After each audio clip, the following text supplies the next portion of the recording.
చేసుకొని మరొక ప్రత్యేకమైన సమయాన్ని ప్రభు మనకు అనుగ్రహించారు. అందును బట్టి దేవాతి దేవునికి వందనాలు, కృతజ్ఞతాస్తుతులు చెల్లిస్తూ ఉన్నాను. చేరిన నా ప్రియ సంఘమైన మీకందరికీ కూడా ప్రభు యేసుక్రీస్తు నామంలో వందనాలు చెల్లిస్తున్నాను. అందరికీ వందనాలు.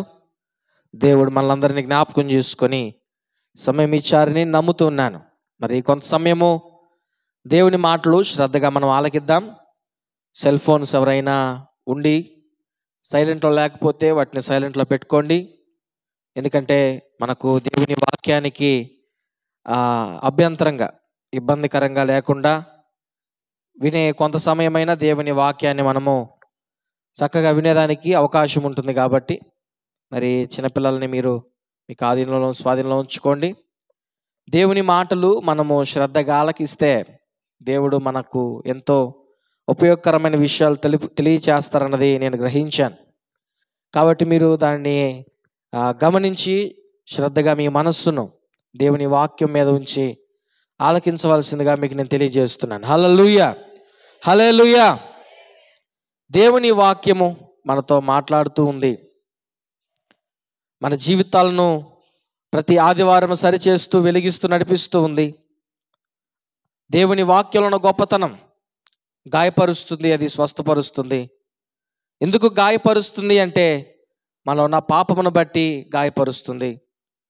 దాన్ని మాన్పేదానికి వాక్యం అనే ఔషధంగా మనలో పనిచేస్తున్నప్పుడు అది కొంచెం ఇబ్బందికరంగా ఉండొచ్చేమో, కానీ దాన్ని మనము హృదయంలో చేర్చుకుంటే అది గొప్ప రక్షణగా మారిపోతుంది. హల్లెలూయా. నేడు భయంకరమైన రోజుల్లో మనం జీవిస్తున్నాం. భయంకరమైన పరిస్థితుల్లో మనం ముందుకు కొనసాగుతున్నాం కదా. ప్రస్తుత దినాలు ఎలాగున్నాయి అని మనం ఆలోచన చేస్తే దుఃఖం మనిషికి పగలు చీకటిలాగా వచ్చి వెళ్ళిపోతున్నట్లుగా, కొంతమందికి అయితే అది తీరని శోకంగా, తీరని బాధగా మిగిలిపోతున్నట్లు, చీకటిగానే కొంతమందికి చీకటిలోనే ఉంది ఆ దుఃఖము, పగల్లోనికి రాలేకపోతూ ఉన్నారు. అంటే ఏదో ఒక దుఃఖం మనిషిని వెంటాడుతూ ఉంది. ఏదో ఒక బాధ మనిషిని కృంగజేస్తూనే ఉంది. చాలామంది ఈ లోకపరంగా మనుషులు ఎన్నో బాధలు, ఎన్నో రకాలైన వ్యధల చేత కృంగిపోతూ ఉన్నారు. ఒకరిది ఇంకొకరికి ఉండదు, ఇంకొకరిది ఇంకొకరికి ఉండదు. రకరకాలైన పరిస్థితులు మనిషిని కలవరపరుస్తున్నాయి, గాయపరుస్తున్నాయి. ప్రత్యేకించి క్రైస్తవులు మరింతగా దేవునికి దూరం అయిపోతున్నారు, లోకంతో కూడిన దుఃఖముతో మునిగిపోతున్నారన్న విషయాన్ని మీకు నేను తెలియజేస్తూ ఉన్నాను. లోకములో రెండు రకాలైన దుఃఖాలు ఉన్నాయి. ఒకటి లోకపరమైన దుఃఖం, రెండవది దైవికపరమైన దుఃఖం. ఈ రెండిటికి వ్యత్యాసాన్ని తెలియచేస్తాను. ఈ రెండిటి విషయాల్లో ఎలా ముందుకు వెళ్ళాలో కూడా మీకు నేను తెలియచేస్తాను. చూడండి, ఈ లోకపరమైన దుఃఖాలు ఏంటి అని మనం గమనిస్తే,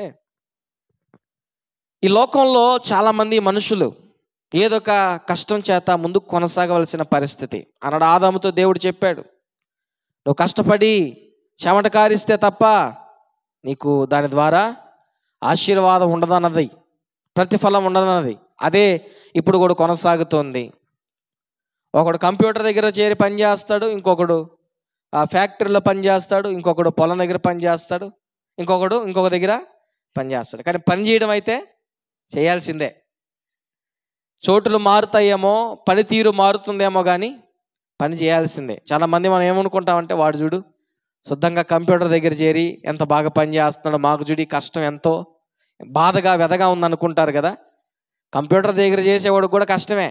కదలకుండా కూర్చోవాలంటే, ఉదయం నుంచి సాయంత్రం వరకు ఆ ఎల్ఈడి స్క్రీన్ని చూస్తూ ఉండాలంటే, వేలుని ఆడిస్తూ ఉండాలంటే, లేకపోతే ఆ మైండ్ పెట్టి పని చేస్తూ ఉండాలంటే కొంచెం అది కూడా కష్టం. అంటే లోకంలో ప్రతిదీ కూడా కష్టమేందండి, సులభమైంది ఏది ఉండదు. అయితే చాలామంది ఏమంటూ ఉంటారు, ముఖ్యంగా కష్టం చేస్తూ ఉంటారు, కూలీ పని చేస్తూ ఉంటారు. వారికైతే ఈ కష్టం ద్వారా, ఆ యొక్క చేసే పని ద్వారా ఎంతో బాధ, దుఃఖం కలుగుతూ ఉంటుంది. ఒకవేళ వయసులో ఉన్న వారికి ఆ వయసు ప్రభావం ద్వారా దుఃఖం తెలియకపోయి ఉండొచ్చేమో, కానీ కొంచెం వయసు పెరుగుతూ ఉన్న సమయంలో, వయసు మీద పడుతూ ఉన్నా కానీ పని చేయాల్సిన పరిస్థితి వచ్చినప్పుడు ఆ కష్టం ద్వారా, దుఃఖం ద్వారా, ఆ యొక్క పని ద్వారా, పని ఒత్తిడి ద్వారా చాలామంది దుఃఖపడుతూ ఉంటారు. ఏందబ్బా ఈ కష్టం, ఏంది బాధ, ఎన్నాళ్ళు ఈ కష్టం మాకు, ఎన్నాళ్ళు ఈ శ్రమ. చాలామంది నాతో అంటూ ఉంటారు, చేయలేకపోతున్నాం సార్, చాలా కష్టంగా ఉంది, ఈ కష్టం చేయకపోతే ఇల్లు జరగదు, ఏం చేయాలో అర్థం కావట్లేదు అని చాలామంది బాధపడేవారు నాకు కనిపిస్తూ ఉంటారు. ఇంకా ప్రత్యేకించి చెప్పాలంటే ఆ కష్టంలో కూడా, ఆ చేసే పనుల్లో కూడా కొంతమందికి తగిన ప్రతిఫలం దొరకదు. అంటే సంపాదించిన సంపాదన కుటుంబానికి సరిపోదు, ఆ డబ్బులు చాలవు. అలాంటి పరిస్థితుల్లో వారి యొక్క బాధ, దుఃఖం ఇంకా ఎక్కువగా ఉంటుంది. అప్పులు ఎక్కువ చేసుకున్న కుటుంబాలు కావచ్చు, కట్టవలసిన రుణాలు, ఇవ్వవలసిన పరిస్థితులు ఉన్నప్పుడు ఆ కుటుంబం యొక్క బాధ చాలా గొప్పగా ఉంటుంది. ఇది ఈ లోకపరమైన దుఃఖం. ఇది ఇంకొన్ని కుటుంబాల్లో ఎలాంటి దుఃఖం ఉంటుంది మనం చూస్తే, రూతు గ్రంథంలో 1:20 మీరు చదవబలేదు. నయోమి కుటుంబం మనకు కనిపిస్తుంది. అక్కడ ఆమె ఏడుస్తుంది, నన్ను నయోమి అనొద్దు, మారానండి అంటది. ఎందుకో తెలుసా? ఆమె భర్త చనిపోయాడు, ఆమె యొక్క 2 కుమారులు కూడా చనిపోయారు.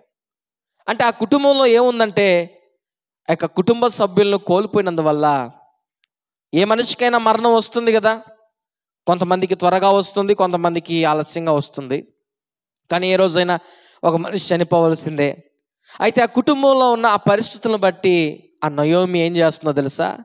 దుఃఖపడుతూ ఉంది, ఏడుస్తూ ఉంది, రోధిస్తూ ఉంది, బాధపడుతూ ఉంది. నన్ను నయోమి అని పిలవద్దు, మారా అని పిలవండి, చేదు అని పిలవండి అన్నట్లుగా. ఈ రోజున ఎన్నో రకాలైన బాధలు, ఎన్నో రకాలైన కష్టాలు. ఇంకొన్ని కుటుంబాలు చూస్తే బిడ్డల ద్వారా మనశ్శాంతి లేని కుటుంబాలు, భార్యాభర్తల ద్వారా, భార్య భర్తను బట్టి, భర్త భార్యను బట్టి బాధపడే కుటుంబాలు. 1 సమూయేలు గ్రంథంలో మీరు చూస్తే 30:6 అక్కడ కుమారులు కుమార్తెల ద్వారా దావీదు నలిగిపోతా ఉన్నాడు. దావీదు ఎంతో క్షోభకు గురవుతా ఉన్నాడు. ఎంత క్షోభ కంటే, తన యొక్క కుమారులు కుమార్తెలను బట్టి ప్రజలు దావీదును చంపాలి, దావీదుని రాళ్ళతో కొట్టాలి, తరిమేయాలి అన్నంతగా ప్రజలు మీద పడుతూ ఉంటే, ప్రయత్నం చేస్తూ ఉంటే దావీదుకి ఎంత బాధ ఉంటుందో ఆలోచించేయండి. ఇప్పుడు సామాన్యంగా ఒక కుటుంబంలో గౌరవంగా బ్రతికేవారు కొన్ని సమయంలో, కొన్ని పర్యాయాల్లో బిడ్డల ద్వారా అవమానాలు పొందుతుంటే, నిందలు పడుతూ ఉంటే వారు ఎంతో నలిగిపోతూ ఉంటారు. అలాంటిది ఒక రాజు స్థానంలో ఉన్న దావీదు, న్యాయం చేయవలసిన దావీదు, దేవుని ప్రతినిధిగా ఉన్న దావీదు, దేవుని సేవకునిగా ఉన్న దావీదు తన యొక్క కుటుంబంలో తన బిడ్డల ద్వారా నలిగిపోతూ ఉంటే, అవమానాలు పడుతూ ఉంటే, నిందలు పడుతూ ఉంటే అది ఎంత దుఃఖం కలిగించే విషయం మీరు ఆలోచించేయండి. అంటే నాకు తెలిసి అక్కడ ప్రజలు దావీదునే కొట్టి చంపాలి అన్నంతగా కోపంతో ఉన్నారంటే, వాళ్ళ యొక్క కుమారులు కుమార్తెలు ఎంత తప్పులు చేస్తున్నారో అక్కడున్న సందర్భాన్ని బట్టి మనం ఆలోచన చేసుకోవచ్చు. ఎంత భయంకరమైన పొరపాట్లు చేస్తున్నారో అక్కడున్న పరిస్థితులను బట్టి మనము ఆలోచన చేయొచ్చు. ఇంకొన్ని కుటుంబాల్లో చూస్తే అనారోగ్య పరిస్థితులు. వాక్యం సెలవిస్తుంది, మనిషి ఆయుషు 70 సంవత్సరాలు అయినను వాటి వైభవము, ఆయాసము, దుఃఖమే. అంటే ఈ లోకంలో మనిషికి ఒక 70 సంవత్సరాలు బ్రతుకుతాడేమో, అయితే ఆయుష్లో కూడా మనిషి ఎన్నో రకాలైన వ్యాధుల చేత, అనారోగ్య సమస్యల చేత, బాధ్యతల ద్వారా, ఎన్నో రకాలైన పరిస్థితుల ద్వారా ఆయాసం పొందాలి, అంటే బాధించబడాలి, అనారోగ్యాలు పాలవ్వాలి, ఎన్నో రకాలైన ఒత్తిళ్లకు గురవ్వాలన్న విషయాన్ని ఇక్కడ మనం అర్థం చేసుకోవాలి. ఈ విషయాలను ఎందుకు చెప్తున్నానంటే, ఇవి లోకపరమైన కష్టాలు, దుఃఖం కలిగించే పరిస్థితులు. ఏంటి? కష్టం చేయాల్సిన పరిస్థితి, కష్టం చేసిన ప్రతిఫలం లేకుండా ఉండే పరిస్థితి, కుటుంబంలో ఎవరైనా కోల్పోతే కలిగే దుఃఖం, కుటుంబంలో కుమారుల ద్వారా, కుమార్తెల ద్వారా, భార్య ద్వారా, భర్త ద్వారా కలిగే దుఃఖం, శరీరంలో కలిగే మార్పుల ద్వారా, అనారోగ్య సమస్యల ద్వారా దుఃఖం.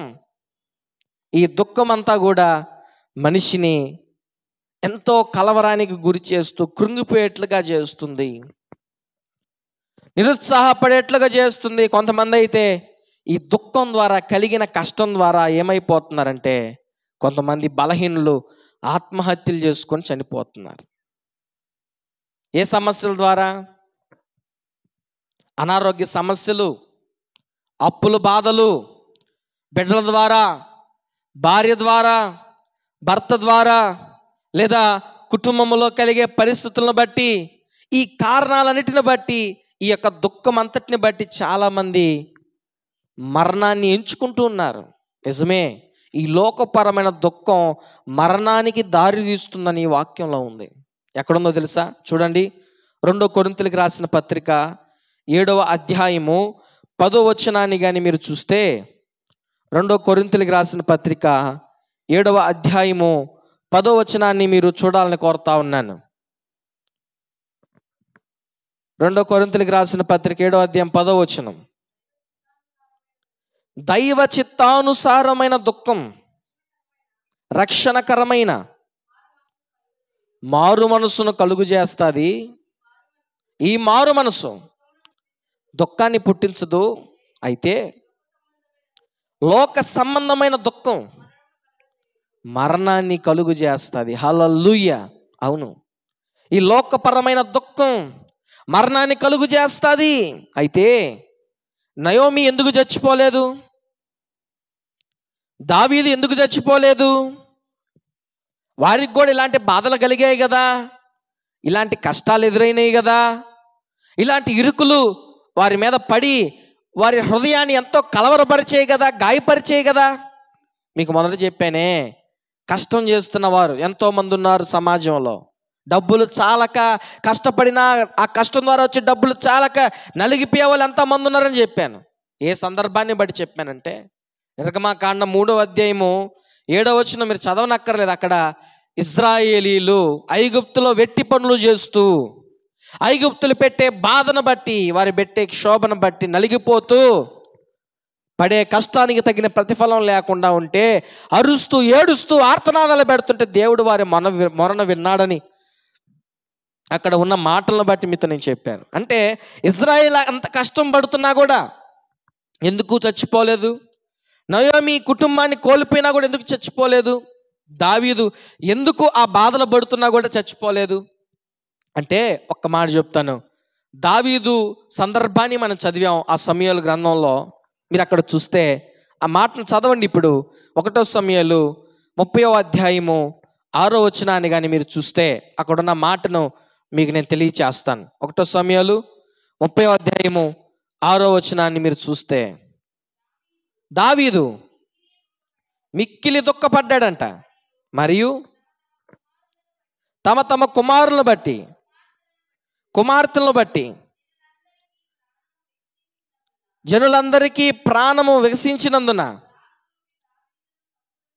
రాళ్ళు రువి దావీదును చంపుదము రండని వారు చెప్పుకొనగా, దావీదు తన దేవుడైన యెహోవాను బట్టి ఆమేన్ హల్లెలూయా. వింటున్నారా? ఎందుకు దావీదు చనిపోలేదు? ఎందుకు నయోమి చనిపోలేదు? ఎందుకు ఇశ్రాయేలీలు అంత బాధపడుతున్నా చనిపోలేదు అంటే, వీరంతా కూడా యెహోవాను బట్టి ధైర్యం తెచ్చుకున్న మనుషులు, యెహోవాని ఆధారం చేసుకుని బ్రతుకుతున్న మనుషులు. కుటుంబంలో పరిస్థితులు బాగలేకపోయినా, ఆర్థిక ఇబ్బందులు ఎన్నో రకాలుగా మనల్ని కృంగజేస్తున్నా, శరీరం సహకరించకపోయినా, బిడ్డల ద్వారా మనశ్శాంతి లేకపోయినా, భార్య ద్వారా నెమ్మది లేకపోయినా, భర్త ద్వారా నెమ్మది లేకపోయినా, వీరంతా కూడా యెహోవాని బట్టి ధైర్యం తెచ్చుకుంటున్నారు కాబట్టే ముందుకు కొనసాగుతూ ఉన్నారు. మీకు ఇంకా స్పష్టంగా చెప్పమంటారా? ఒక మనిషే కాదు దుఃఖపడింది, దేవుడు కూడా దుఃఖపడ్డాడు.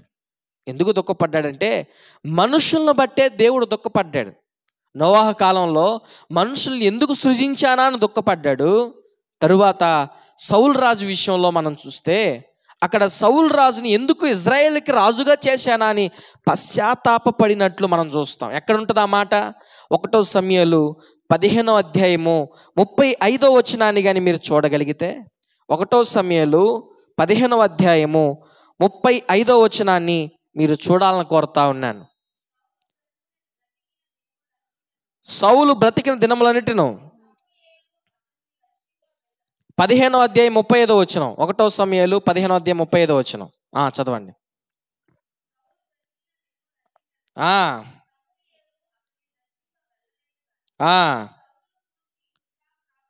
సౌలును గూర్చి దుఃఖాక్రాంతుడయ్యాడు, మరియు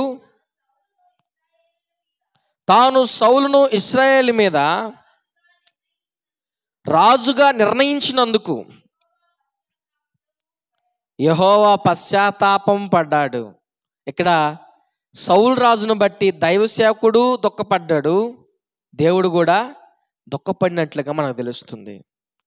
అయితే దేవుడు ఎందుకు తన పనిని విరమించుకోలేదు, ఎందుకు తన పనిని ముందుకు కొనసాగించాడు అంటే ఆయన చేసిన పని ద్వారా కలిగిన దుఃఖాన్ని సరిచేసుకునేదానికి దేవుడు ఏం చెప్తున్నాడు సమూయేలుతో అంటే 1 సమూయేలు 16వ అధ్యాయము 1వ వచనంలో మీరు చూస్తే అక్కడ దేవుడు దైవ సేవకునితో ఇలా మాట్లాడుతూ ఉన్నాడు. అంతటి యెహోవా సమూయేలుతో ఇలాగ సెలవు ఇచ్చాడు, ఇశ్రాయేలు మీద రాజుగా ఉండకుండా నేను విసర్జించిన సౌలును గూర్చి నువ్వు ఎంతకాలం దుఃఖపడతావు? నీ కొమ్మును తైలంతో నింపు, చాలు చాలు చాలు. ఇక్కడ చూస్తే దేవుడు అంటున్నాడు దైవ సేవకునితో, నేను విసర్జించిన సౌలును గూర్చి ఎంతకాలం దుఃఖపడతావు, ఎంతకాలం దుఃఖపడతావు? ఇదిగో మనం దేన్నైతే ఇది మంచిది అని చూసామో అది చెడిపోయింది కాబట్టి దుఃఖానికి కారణమైన దాన్ని ఆనందంగా మార్చుకున్నటకు మరొక వ్యక్తి కొరకై మనము ఆ దుఃఖానికి ఔషధమైన పరిస్థితిని మనము తయారు చేయాలన్న కారణం చేత దేవుడు సమూయేలుతో చెప్పాడు, వెళ్ళు, దావీదు నేను ఎంచుకున్నాను, కోరుకున్నాను, అతను అభిషేకించు అని. అవును, ఎందుకు ఈ మాటలు మీతో నేను చెప్తున్నానంటే మనకు కలిగే దుఃఖాన్ని బట్టి, మనకు కలిగే ఈ లోకపరమైన బాధలను బట్టి మనం ఏం చేయాలో తెలుసా? నిరుత్సాహపడి కృంగిపోయి వేసారిపోయి ఈ లోకం ఇచ్చే మరణాన్ని మనం తీసుకునేదానికి వెళ్ళకూడదు. కానీ దావీదు ఏ విధంగా అయితే యెహోవాను బట్టి ధైర్యం తెచ్చుకున్నాడో, దేవుడు ఏ విధంగా అయితే తాను చేసిన పనిని బట్టి దుఃఖపడిన దాన్ని బట్టి ఆ దుఃఖానికి సంతోషకరమైన దాన్ని వెతకడానికి ఎలాగైతే దైవ సేవకుని పంపించాడో, అలాగే ఈ రోజున ప్రతి క్రైస్తవుడు ఏం చేయాలో తెలుసా? యెహోవాను బట్టి ధైర్యం తెచ్చుకోవాలి వారి దుఃఖాల్లో. ప్రతి క్రైస్తవుడు ఏం చేయాలో తెలుసా? వారు చేసిన తప్పిదాన్ని బట్టి, ఏదైతే పొరపాటు చేశారో ఆ పొరపాటును సరిచేసుకునేదానికి, ఆ దుఃఖానికి రెట్టింపు సంతోషం వచ్చేదానికి క్రైస్తవుడు ఆగిపోకూడదు, ముందుకు కొనసాగాలి అన్న విషయం ఈ సందర్భం ద్వారా మనకు తెలుస్తుంది. కాబట్టి లోకపరమైన దుఃఖం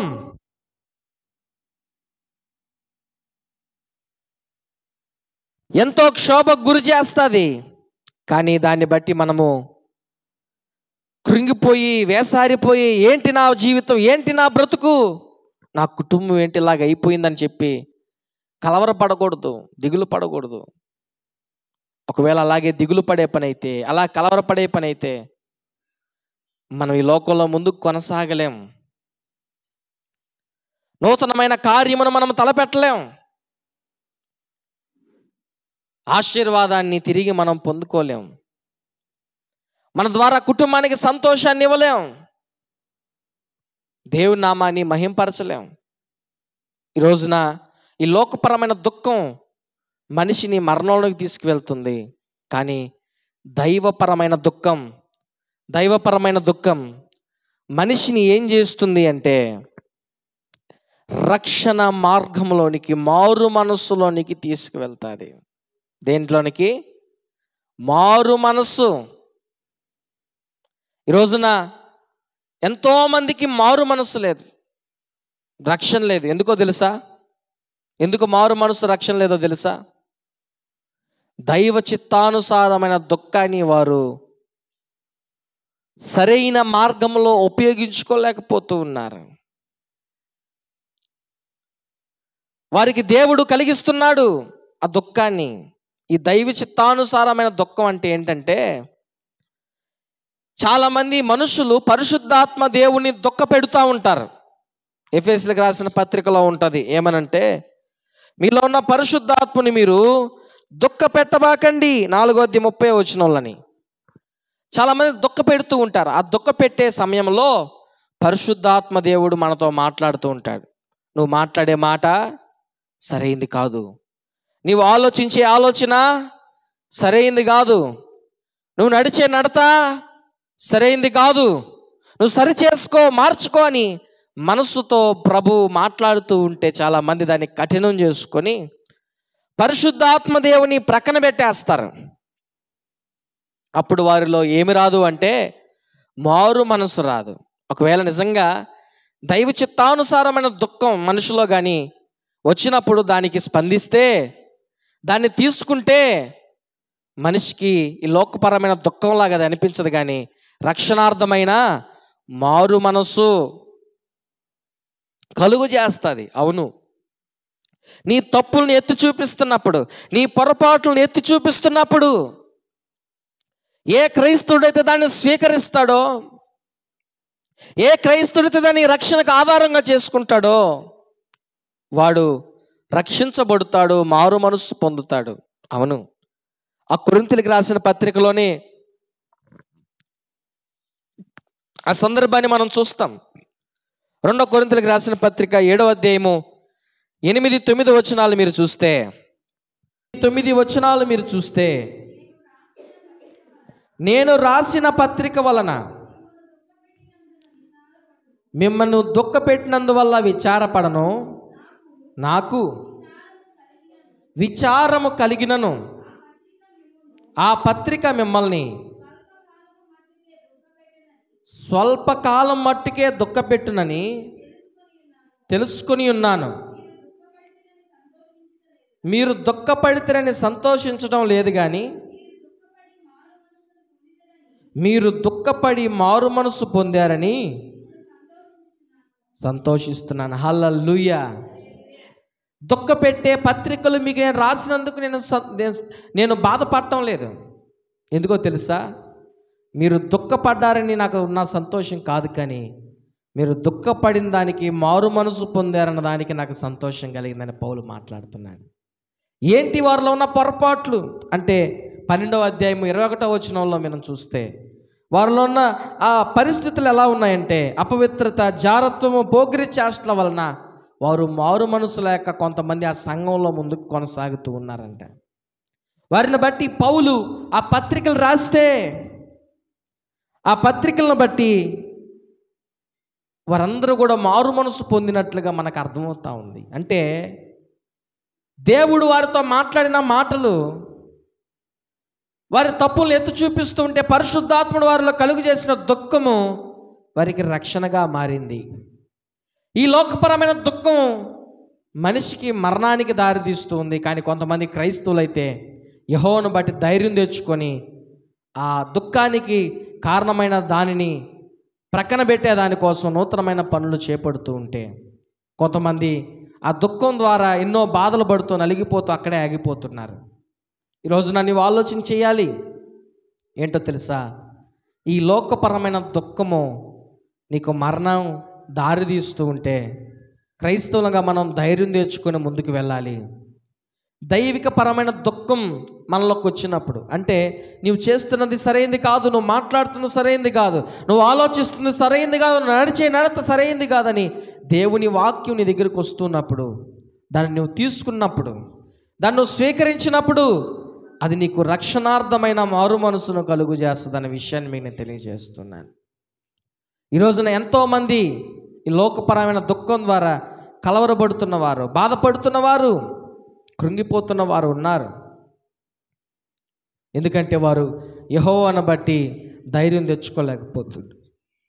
ఎందుకు ధైర్యం తెచ్చుకోలేకపోతున్నారంటే దేవునిలో వారు జీవించలేకపోతున్నారు. దేవుని సన్నిధిలో ముందుకు కొనసాగలేకపోతున్నారు. ఈ రోజున అన్యులు కూడా దేవుని వాక్యాన్ని స్వీకరిస్తున్నారు, కానీ మనుషులు స్వీకరించట్లేదు, క్రైస్తవులు స్వీకరించట్లేదు. నినివే పట్టణానికి దైవ సేవకుడు యోనా వెళ్ళి మీ ప్రాంతానికి దుర్గతి పడుతుంది, మీ ప్రాంతానికి పెద్ద గొప్ప ఆపద సంభవించబోతా ఉంది, దేవుడు మీ ప్రాంతాన్ని నాశనం చేయబోతున్నాడని చెప్తే వారందరూ కూడా ఆ మాటలు విని ఆ మాటలను బట్టి నొచ్చుకోలేదు, కానీ వాటిని రక్షణకు ఆధారం చేసుకున్నారు, రక్షణకు ఆస్పదంగా ఆ మాటలను మలుచుకున్నారు. ఈరోజున చాలామంది దేవుని వాక్యాన్ని అలా తీసుకోవట్లేదు, వ్యక్తిగతంగా వారి హృదయాన్ని గాయపరుచుకుంటున్నారే కానీ బాగు చేసుకునేదానికి వారు సిద్ధపరచుకోలేకపోతూ ఉన్నారు. ఈ లోకపరంగా నీకు దుఃఖం ఉందా? దేవుని వాక్యం సెలవిస్తుంది, నీవు ఓదార్చబడతావు. ఒకవేళ నువ్వు దుఃఖంలో ఉంటే గుర్తుపెట్టుకో, ఆ దుఃఖము నీ గుణాన్ని సరిచేస్తుంది. ఏం చేస్తుంది? కుటుంబంలో సమస్యల ద్వారా బాధపడుతున్నావేమో, అప్పుల ద్వారా నలిగిపోతున్నావేమో, డబ్బులు చాలక బాధపడుతున్నావేమో, చేయకూడని పనులు, చేయరాని పనులు, నీకు ఇష్టం లేని పనులు కూడా బలవంతంగా చేయాల్సిన పరిస్థితులు వచ్చినప్పుడు కృంగిపోతున్నావేమో. ఒకవేళ నీకు ఆ దుఃఖం నిన్ను వెంటాడుతూ ఉంటే గుర్తుపెట్టుకో, ఆ దుఃఖమే నీ హృదయాన్ని, నీ ప్రవర్తన, నీ మనస్సును గుణపరుస్తుంది, సరిచేస్తుంది, నూతనమైన పాఠాలు నేర్పిస్తుంది, నూతనమైన అనుభవాల్లోకి తీసుకువెళ్తుంది. కష్టం లేకుండా, బాధలు లేకుండా, సమస్యలు లేకుండా ఏ వ్యక్తి పైకి రాలేదు. నడిస్తేనే కాదండి, కాలు నొప్పులు వస్తే సైకిల్ కనిపెట్టాలని మనసు వచ్చింది. నడవకుండా, కాలు నొప్పులు రాకుండా సైకిల్ కనిపెట్టాలన్న మనసు వస్తుందా? ఆలోచన చేయండి. ఒకవేళ మనకు కానీ కాలు నొప్పులే లేవనుకోండి, రావనుకోండి, అసలు సైకిల్ అనే మనసే మనిషికి రాదు. ఒకవేళ మన కాళ్ళతో చాలా త్వరగా వెళ్ళిపోతున్నాం అనుకోండి, ఈ వస్తువులు కనిపెట్టాల్సిన అవసరమే లేదు. మన కంటి చూపు బాగలేదు కాబట్టి కలద్దాలు కనిపెడుతున్నారు. అంటే ఒక సమస్యకు పరిష్కారం అనేది బాధల్లోనే పుడుతూ ఉంది, దుఃఖంలోనే వస్తూ ఉంది, కష్టంలోనే కలుగుతూ ఉంది. అలాగే నీ కుటుంబానికి ఆశీర్వాదం కూడా నీలో ఉన్న దుఃఖంలోనే పుట్టబోతా ఉంది. హల్లెలూయా. నువ్వు పడ్డ బాధల్లోనే కలగబోతా ఉంది, నీకు కలిగే వ్యాధుల్లోనే కలగబోతా ఉంది, నువ్వు పడే అవమానాల్లోనే నీకు రాబోతా ఉంది. గుర్తుపెట్టుకో, నువ్వు పడే ప్రతి బాధల నుండి నీకు గొప్ప ఆశీర్వాదం కలగబోతా ఉంది. నీకు కలిగే ప్రతి అవమానంలోనే, నువ్వు కార్చే కన్నీటి బొట్టుల్లోనే గొప్ప ముత్యాలుగా అవి వెలువడబోతా ఉన్నాయి. ప్రభు అట్టి కృప మీకు దయచేయబోతా ఉన్నారు. దుఃఖపడుతున్నామని బాధపడబాకండి. డబ్బులు చాటం లేదని, ఆర్థిక ఇబ్బందులని, బిడ్డల ద్వారాని, భార్య ద్వారానో, భర్త ద్వారానో, కుటుంబం ద్వారా, ఇరుగు పొరుగు ద్వారానో, ఏంటి నా జీవితం నలిగిపోతుందని చెప్పి దుఃఖపడుతున్నావా? యెహోవాను బట్టి ధైర్యం తెచ్చుకో. ఆ బాధల్లో నీకు గొప్ప విజయాన్ని ప్రభు దయచేస్తారు. ఆ కష్టంలో గొప్ప ఆశీర్వాదాన్ని ప్రభు నీకు ఇస్తారు. నువ్వు దుఃఖపడుతున్నావా? ప్రభు నిన్ను ఓదారుస్తారు. దుఃఖపడు వారు ధన్యులు, వారు ఓదార్చబడతారు అని వాక్యం సెలవిస్తుంది. ప్రభువే నిన్ను ఓదారుస్తాడు. నీ ప్రతి కన్నీటి బాష్ప బిందును తుడుస్తాడు ఆయన. నీ ప్రతి బాధ నుండి విడుదల కలిగిస్తాడు ఆయన. అవును, ప్రభు ఈ రోజున మనతో ఏం చెప్పదలుచుకున్నారు, ఏం చెప్తూ ఉన్నారు, ఏం చెప్పనై ఉన్నారంటే, నీకు కలిగే ఈ లోకపరమైన దుఃఖాన్ని బట్టి నువ్వు నా యెహోవాను బట్టి ధైర్యం తెచ్చుకో. నీకు కలిగే లోకపరమైన దుఃఖాన్ని బట్టి ఆగిపోక ముందుకు కొనసాగు. దైవికపరమైన దుఃఖాన్ని బట్టి హృదయంలోనికి ఆ దుఃఖాన్ని స్వీకరించు. అది నీకు రక్షణార్థమైన మారు మనసును కలుగు చేస్తుంది. ఈ రోజున అలాంటి పరిస్థితి నీలో లేకపోతే గుర్తుపెట్టుకో, నీ జీవితాన్ని ప్రభువుకి సమర్పించుకునేదానికి, ప్రభు మీద ఆధారపడేదానికి నీవు ఒక తీర్మానం తీసుకోవాలి ఈ ఉదయకాల సమయంలో. ఎందుకంటే ఎందుకు మనం దేవుని మీద ఆధారం చేసుకోలేకున్నాం? ఎందుకు మనకు దేవుడు అంటే ధైర్యం లేకుండా పోతుందంటే, ఈరోజున చాలామంది క్రైస్తవులు ఇంటిలో దేవునితో గడపట్లేదు. అవునా?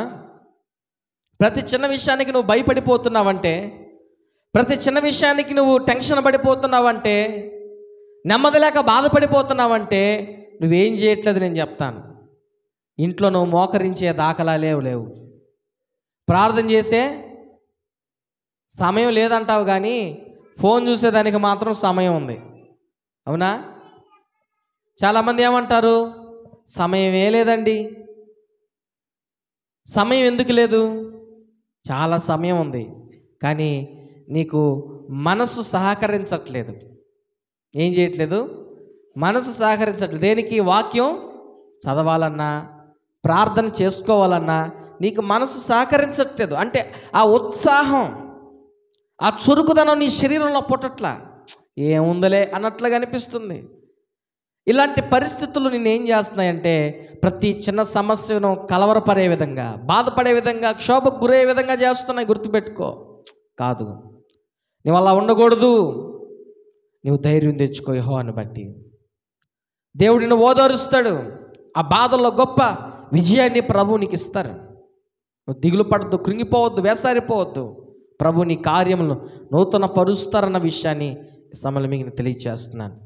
కాబట్టి ఒక తీర్మానం తీసుకోవాలి. మీరు యెహోవాను బట్టి ధైర్యం తెచ్చుకోలేకపోతున్నారా? ముందుకు కొనసాగలేకపోతున్నారా?